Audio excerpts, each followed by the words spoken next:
یہ عربی میں شعر پڑھ رہی تھی جس کا ترجمہ میں نے آپ کے سامنے رکھ دیا۔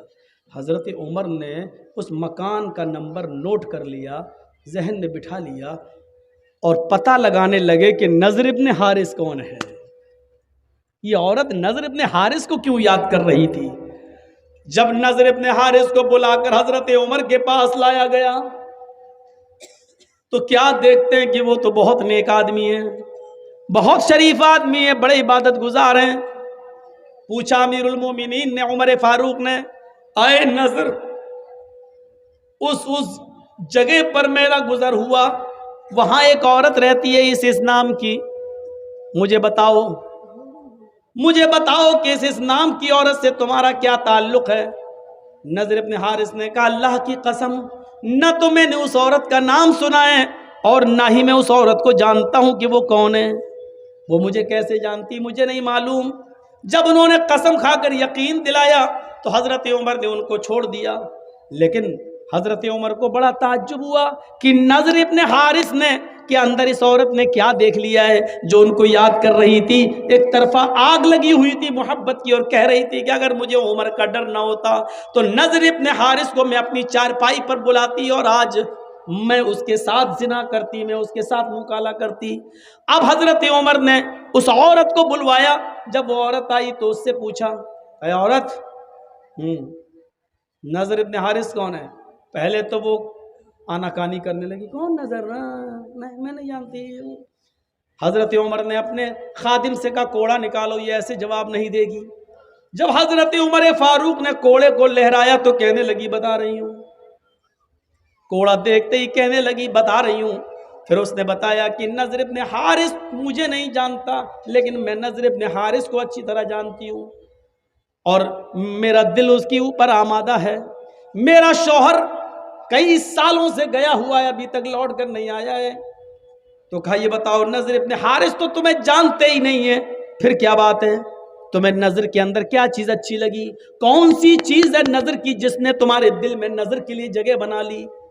عورت کہتی ہے امیر المومنین ہمیں نضر ابن حارث کے آگے کے بال بہت اچھے لگتے ہیں، ان کے زلفیں بہت اچھی لگتی ہیں، جب وہ عمامہ یا پگڑی اتار لیں تو ان کے بال آگے کے بڑے خوبصورت ہیں، اور ان بالوں کی وجہ سے میرا دل نضر ابن حارث کے اوپر آ گیا۔ آپ نے کہا جاؤ۔ اب نضر ابن حارث کو دوبارہ بلایا گیا۔ نضر ابن حارث جب دوبارہ آئے، امیر المومنین نے کہا اے نضر پگڑی اتارو۔ نضر ابن حارث نے جب عمامہ اتارا، پگڑی اتاری، تو کیا دیکھتے ہیں کہ ادھر کے آگے کے بال واقعی ان کے بڑے ہوئے ہیں۔ یہاں آپ پیچھے کے بال بڑھا سکتے ہیں تھوڑے بہت، یہاں تک، یہاں تک، یہاں تک، لیکن آگے کے بال آپ، یہ زلفیں جو ہوتی نا، کبھی دیکھا کبھی کبھی کچھ لوگ تیرے نام، سلمان خان ہجڑے جیسی وہ ایکٹنگ ایسے، یہ آگے کے بال صحیح نہیں ہیں۔ قرآن نے آگے کے بالوں کے بارے میں کیا کہا؟ لَنَسْفَعًا بِالنَّاسِيَةِ، قیامت کے دن ہم ابو جہل کو پیشانی پکڑ کر گھسیٹیں گے اور گھسیٹ کر جہنم میں ڈال دیں گے۔ پیشانی، ماتھا تھوڑی پکڑا جاتا ہے، کوئی پکڑ کے دکھائے، پکڑ جائے گا نہیں۔ تو پیشانی پکڑنے کا مطلب یہ آگے کے بال، یہ بال پکڑ کر ابو جہل کو گھسیٹ کر اس کو جہنم میں ڈالا جائے گا قیامت کے دن۔ تو میرے بھائیوں، آگے کے بال، پیشانی کے بال رکھنا یہ ابو جہل کی نشانی ہے، ابو جہل کی عادت ہے۔ ابو جہل نے آگے کے بال رکھے تھے، اس لیے اللہ نے ابو جہل کے بالوں کا ذکر کر دیا۔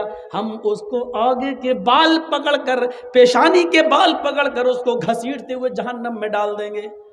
یہاں میری آنکھیں فوٹو کھینچ چکی ہیں، اب سوچ لو کس کے بال محمد رسول اللہ کی طرح ہو، کس کے بال ابو جہل کی طرح، سوچ لو۔ تو نضر ابن حارث کے جب بال دیکھے تو کہا امیر المومنین نے اے نضر ابن حارث، تمہارے آگے کے اور سامنے کے بالوں نے مدینے کی عورتوں کو فتنے میں ڈال دیا، مدینے کی عورتوں کو خطرے میں ڈال دیا ہے۔ تمہارے آگے کے یہ ہپی کٹ بال دیکھ کر مدینے کی عورتیں اپنے